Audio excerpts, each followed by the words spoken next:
Log files.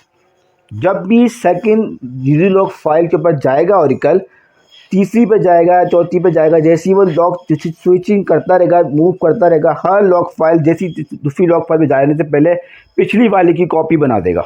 ठीक है, this is the archive log file. Archive log file उस online review log file की copy होती है। जो कौन परफॉर्म कर रहा होता है काम, वो करता आर्का प्रोसेस को परफॉर्म कर रहा होता है। ये प्रोसेसिंग जो है ना, आर्क का जो प्रोसेस है ये वो परफॉर्म कर रहा होता है। अच्छा, इसके बाद है DVWR। अच्छा, DVWR का प्रोसेस ये से फ्लैशबैक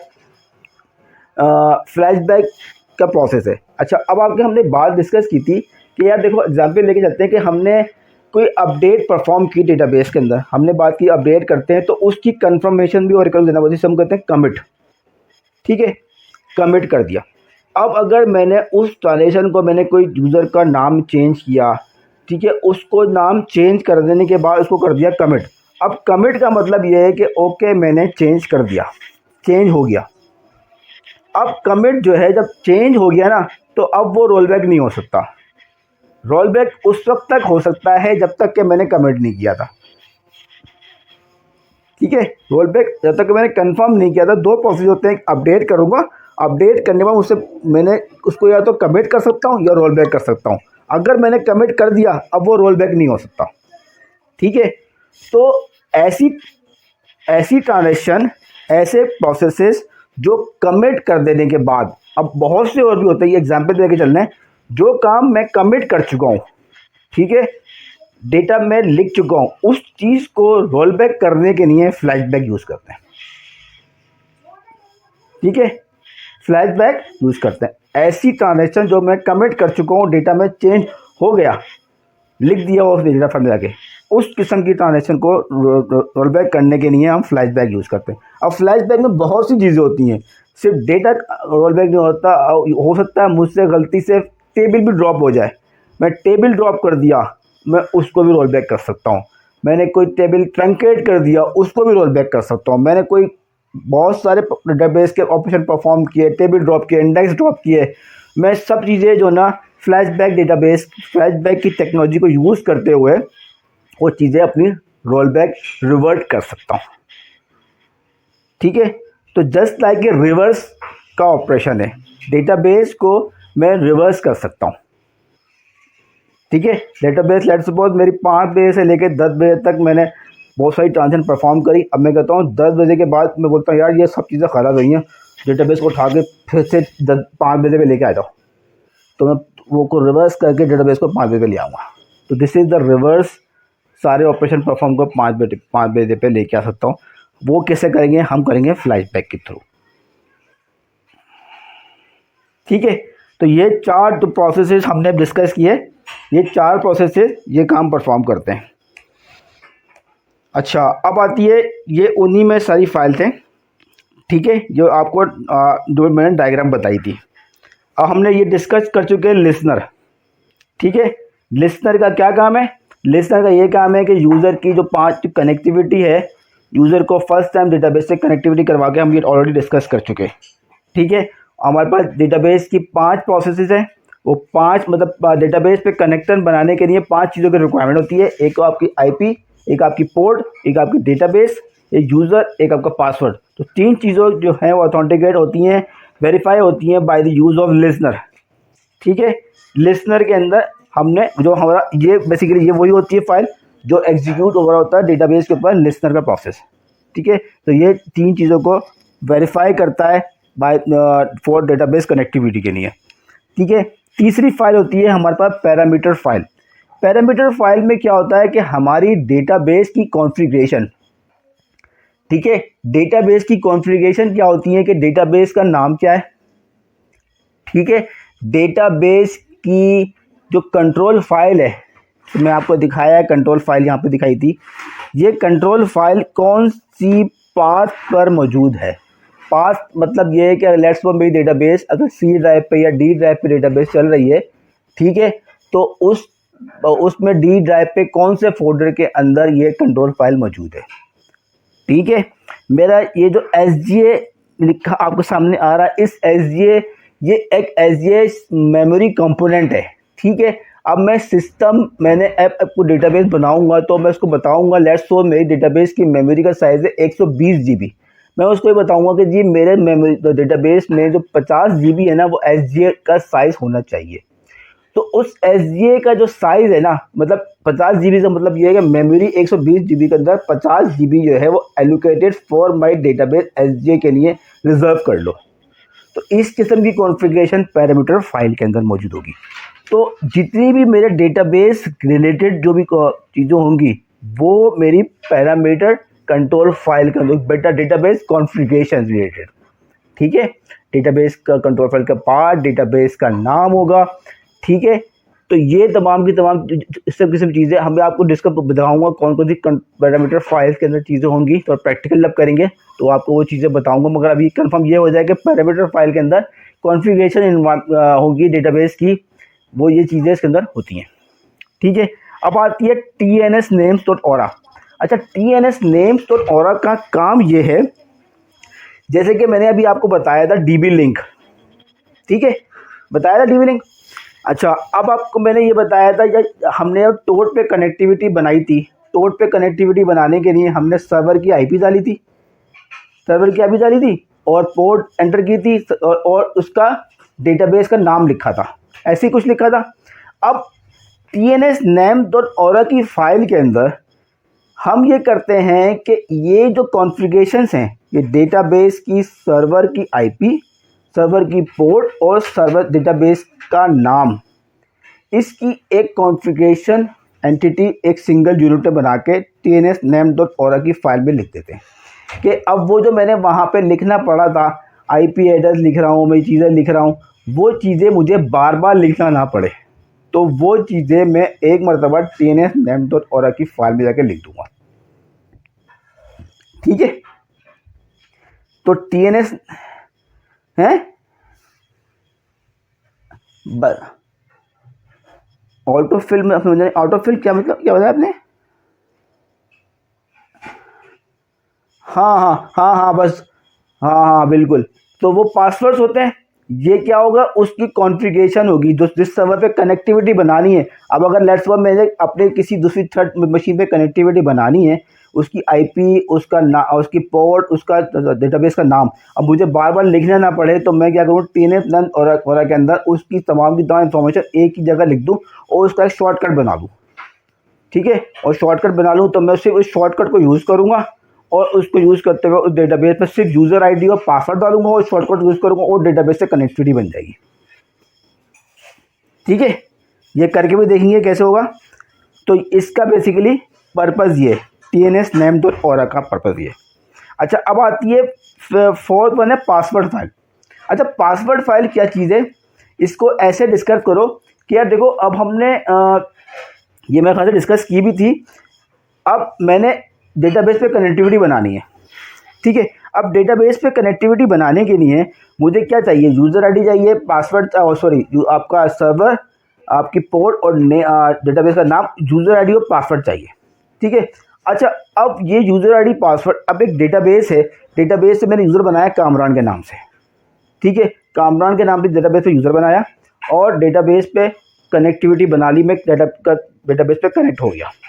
अच्छा, अब ऐसा यूज़र जो डेटाबेस लेट्स सपोज आपकी बंद है, डेटाबेस आपकी शट डाउन है, ओपन नहीं हुई है, ठीक है ना। अब जब डेटाबेस आपकी शट डाउन है, ओपन नहीं हुई है, तो अब उस पर कैसे कनेक्ट करोगे। तो उसको कनेक्ट करने के लिए एक डिफरेंट प्रिविलेज के यूज़र्स होते हैं, ऐसे यूज़र्स जो कि मैं डेटाबेस में, अगर डेटाबेस मेरी शट डाउन भी है, ठीक है, और उस यूज़र को डेटाबेस मेरी शट डाउन है या डेटाबेस मेरी बंद है, डेटाबेस मेरी ओपन नहीं है और मैं चाहूँ तो उन यूज़र से डेटाबेस पे कनेक्टिविटी बना सकूँ, तो वो उन तमाम यूज़र की इंफॉर्मेशन कहाँ पड़ी होती है, पासवर्ड फाइल के अंदर पड़ी होती है। पासवर्ड फाइल के अंदर अब आती है ओरेकल के टर्म में बताता हूँ तो SysDBA, जो SysDBA यूज़र्स होते हैं ना, जो SysDBA यूज़र होता है उसकी इंफॉर्मेशन पासवर्ड फाइल के अंदर पड़ी होती है। SysDBA का यूज़र वो होता है कि जो डेटाबेस का ऑनर होता है, डेटाबेस का पावर यूज़र होता है। अगर डेटाबेस बंद भी है तो वो डेटाबेस पे कनेक्टिविटी बना सकता है, ठीक है। ठीक है। और अगर मेरा एक यूज़र है कि जो मैंने कामरान डेटाबेस को यूज़र डेटाबेस ओपन कर देने के बाद बनाया, वो यूज़र इसमें नहीं आएगा। ठीक है, वो यूज़र जब डेटाबेस में मेरी ओपन होगी तो यूज़र हमारा जब चलेगा। ये वो यूज़र है जिसको 6 GB के राइट्स हैं, जो डेटाबेस का पावर यूज़र है, उसकी तमाम की तमाम इन्फॉर्मेशन वो आएगी पासवर्ड फाइल के अंदर। वो पासवर्ड फाइल कहाँ से बनेगी, मतलब पहले बताओगे पासवर्ड फाइल, इसका पर्पज़ ये हो गया। अच्छा, अब होती है लास्ट फाइल है SQLnet.aura की फाइल। इसमें क्या होता है, आपकी जो कनेक्शन है ना डेटाबेस से बना रहे हो, जैसे कि मैंने जैसा अब बात की थी, मैं टोर्च से कनेक्शन बनाया था। ठीक है, अब मैंने उसकी जैसे आपको बताया था TNS name.aura की फाइल के बारे में बताया था कि उसके शॉर्टकट की इन्फॉर्मेशन रखी हुई है। SQLnet की इन्फॉर्मेशन के अंदर क्या होती है, जो मेरे कनेक्शन डेटाबेस पे बना रहा हूँ, ठीक है, जो कनेक्शन बन रहे हैं उस कनेक्शन की प्रॉपर्टीज़ को कंट्रोल कर सकता हूँ। अब ऐसे कर सकते हैं कि यार लेट सपोज मैंने एक डेटाबेस पे कनेक्शन बनाया। ठीक है, डेटाबेस पे कनेक्शन बनाया और कनेक्शन बनाने के बाद क्या हुआ, मैंने कुछ डेटा सेलेक्ट किया और सेलेक्ट करने के बाद मैं कुछ डेटाबेस पे काम नहीं परफॉर्म कर रहा। ठीक है, काम नहीं परफॉर्म कर रहा, मेरा सेशन आइडल पड़ा हुआ है। क्या पड़ा हुआ है, आइडल पड़ा हुआ है। आइडल पड़ा हुआ है, उसमें क्या करेगा, तो अब मैं चाहता हूं कि मेरे अगर कोई सेशन आइडल पड़ा हुआ है, उस सेशन को ऑटोमेटिक क्या करो, डिस्कनेक्ट कर दो। ओरेकल पे ये कर सकता हूं, या मैं चाहता हूं उस आइडल सेशन को डिस्कनेक्ट नहीं करो, दोबारा से अलाइव कर दो। मेरा लेट्स सपोज मेरी एप्लीकेशन चल रही है, मैंने एप्लीकेशन कनेक्टिविटी बनाई हुई है। ठीक है, और अब क्या हुआ, मैंने कनेक्शन बनाया, उसका कनेक्शन बनाने के बाद उसको मैंने जो ना आइडल कराओ, कुछ सेलेक्ट नहीं परफॉर्म कर रहा, सेलेक्ट परफॉर्म नहीं कर रहा। ठीक है, अब मैं क्या कर सकता हूँ, इस SQLnet.aura की फाइल से उस सेशन को कंट्रोल कर सकता हूँ कि अगर वो सेशन का टाइम आउट हो रहा है या 67 सेकंड के बाद टाइम आउट हो जाए। ठीक है, 67 के बाद वो यूज़र डिस्कनेक्ट हो जाए या 60 सेकंड के बाद वो ऑटोमेटिकली दोबारा से कनेक्शन बन जाए। ठीक है, वो मेरा कनेक्शन टर्मिनेट नहीं हो, तो उसकी कंट्रोलिंग मैं SQLnet.aura की फाइल से कर सकता हूँ। ठीक है, यूज़र की कनेक्शन की कंट्रोलिंग SQLnet.aura की फाइल से करी जा सकती है। ठीक है भाई। अच्छा, अब हमने ये चीज़ें डिस्कस करी थी कि डेटा फाइल्स क्या होती हैं। डेटा फाइल्स के अंदर जो है जितना हमारा परमानेंट डेटा, जो हमारा परमानेंट डेटा है वो हमारी डेटा फाइल के अंदर स्टोर होता है। ठीक है, कंट्रोल फाइल के अंदर हमारे क्या इंफॉर्मेशन से होती है, डेटाबेस की क्रिटिकल इंफॉर्मेशन, मतलब हमारी कितनी डेटा फाइल्स हैं। ठीक है, डेटाबेस तो वो क्या है, एक क्रिटिकल डेटा फाइल है डेटाबेस की। ठीक है, ये डेटा फाइल्स की क्रिटिकल इन्फॉर्मेशन, हर कंट्रोल फाइल की इन्फॉर्मेशन जो है वो हमारी कंट्रोल फाइल के अंदर पड़ी होगी कि वो कंट्रोल फाइल में कि डेटा फाइल मेरी कौन से पाथ पे पड़ी हुई है। ठीक है, और मेरी उस डेटाबेस का नाम क्या है। ठीक है, ये तमाम की तमाम कंट्रोल फाइल के अंदर इन्फॉर्मेशन मेरी मौजूद होंगी। मेरे कंट्रोल फाइल में ये भी लिखा होगा कि यार मेरी डेटा कौन कौन सी डेटा फाइल्स जो हैं वो किस लास्ट नंबर तक सिंक है, किस लास्ट नंबर तक वो उसके अंदर डेटा लिखा हुआ है। ठीक है, जो हमने बात किया लास्ट चेंज नंबर की बात की थी, तो वो तमाम की तमाम इन्फॉर्मेशन उसकी कहाँ लिखा होगी, कंट्रोल फाइल के अंदर लिखी होगी। ठीक है, रीड लॉग फाइल क्या होती हैं, जो चेंजेस डेटाबेस में परफॉर्म हो रही हैं वो कहाँ पे लिख रहा है ओरेकल रीड लॉग फाइल के अंदर के लिख रहा है।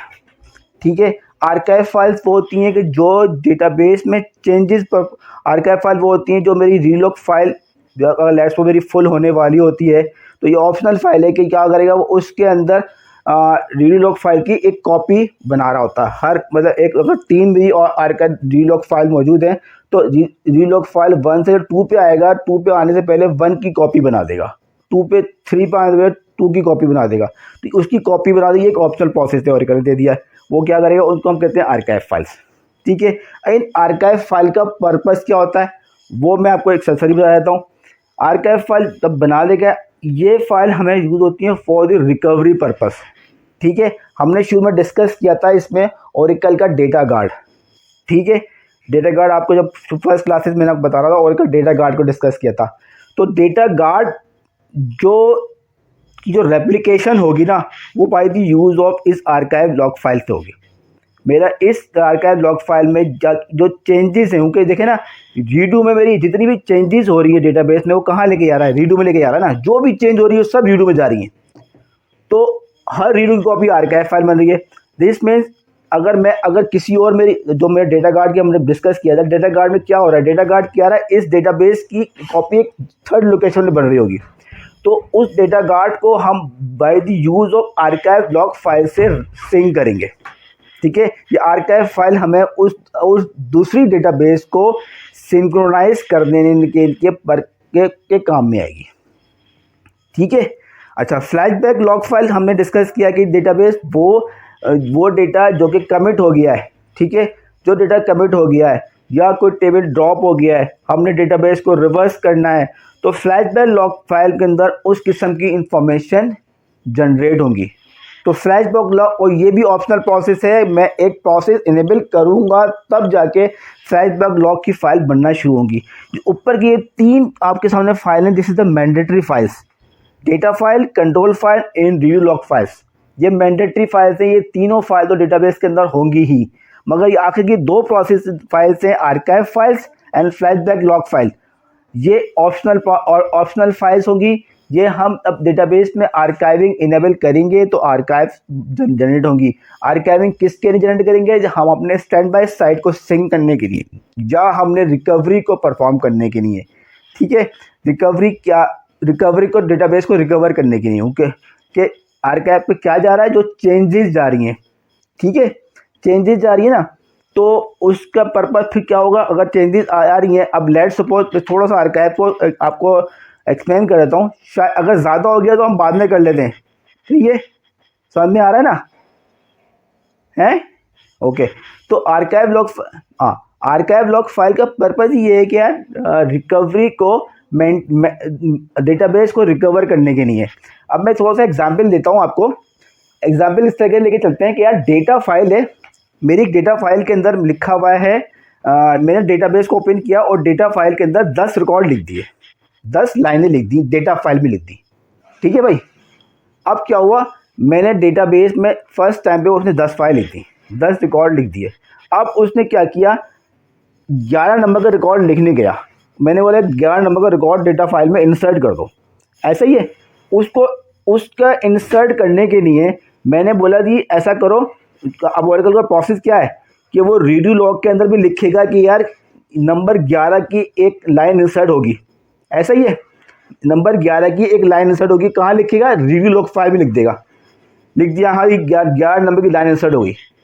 और इसको कहाँ पे लिख देगा, हमारी डेटा फाइल में लिख देगा और रीडू के अंदर भी लिख देगा। अब ऐसे ही लेट्स सपोज 10 के बाद मेरी 19 जो है लाइनें मज़ीद ऐड हुई, 19 मज़ीद मतलब 9 लाइनें और ऐड हुई। तो 9 लाइनों की इंफॉर्मेशन मेरी कहाँ पड़ी होंगी, रीडू लॉग फाइल के अंदर पड़ी होंगी। ठीक है ना, कि यार उसने हर लाइन को इंसर्ट करने डेटा फाइल में लिखने से पहले वो क्या करेगा, रीडू लॉग फाइल में लिखेगा। ठीक हो गई बात। अब क्या हुआ, जब वो रीडू लॉग फाइल के अंदर लिख रहा है, हर लाइन को लिख रहा है, अब रीडू लॉग फाइल की लिमिट थी लेट्स सपोज 5 लाइनों की, 5 लाइनों के बाद एक redo log file automatic switch हो जाएगी। ठीक है, तो 5 लाइनें जो थी रीडू लॉग फाइल की, उसकी कॉपी कहाँ बना दी उसने, उसकी आर्काइव फाइल में। थोड़ा सा सीक्वेंसली समझने की कोशिश करना है। उसने आर्काइव में जाके लिख दिया कि 5 लाइनों को उसने आर्काइव में लिख दिया। अब 9 लाइनें थी जो उसने रीडू में लिखी थी, 9 लाइनें उसने रीडू में लिखने के साथ आर्काइव भी बनाता गया। ठीक है, अब अगर लेट्स सपोज मैंने डेटाबेस को रिकवर करना है, ऐसे रिकवर करना है, मेरे पास डेटा फाइल थी जिसमें सिर्फ और सिर्फ 9 रिकॉर्ड थे। जो सबसे पहले रिकॉर्ड थे 9 थे ना, 9 थे, सबसे पहले 9 थे। मैंने बोला अब मेरे पास ऐसा कुछ मैंने बैकअप लेकर आया जिसमें डेटा फाइल थी सिर्फ 9 रिकॉर्ड थे। मैंने जाके डेटाबेस को रिस्टोर कर दिया, 9 रिकॉर्ड को कर दिया, डेटा फाइल के 9 रिकॉर्ड आ गए। उसके बाद 10 रिकॉर्ड मैंने दोबारा से इंसर्ट किए थे, उसकी इंफॉर्मेशन कहाँ पड़ी हुई है, आर्काइव में पड़ी है। ओरेकल का प्रोसेस क्या करेगा, जैसे मैं ओरेकल का प्रोसेस चलाऊंगा वो क्या करेगा, 10 रिकॉर्ड तो 9 रिकॉर्ड तो डेटा फाइल में पड़े हुए हैं, वो 10 रिकॉर्ड आर्काइव फाइल से उठाएगा, उठा के डेटा फाइल में कॉपी कर देगा। ठीक है। This is the recovery process, जो कि रिकवरी आर्काइव फाइल प्रोसेस बन रही है। This is the purpose of recovery process. Recovery process यही काम करेगा। अब आपको मेरे ख्याल से क्लियर हो गया होगा बात ना। ठीक है, अब आगे चलते हैं। अच्छा, ये हमने पूरा आर्किटेक्चर जो है ना आज क्लास में डिस्कस कर लिया है कि इसके हर कंपोनेंट को हमने बार बार डिस्कस किया। अच्छा, अभी एक मिनट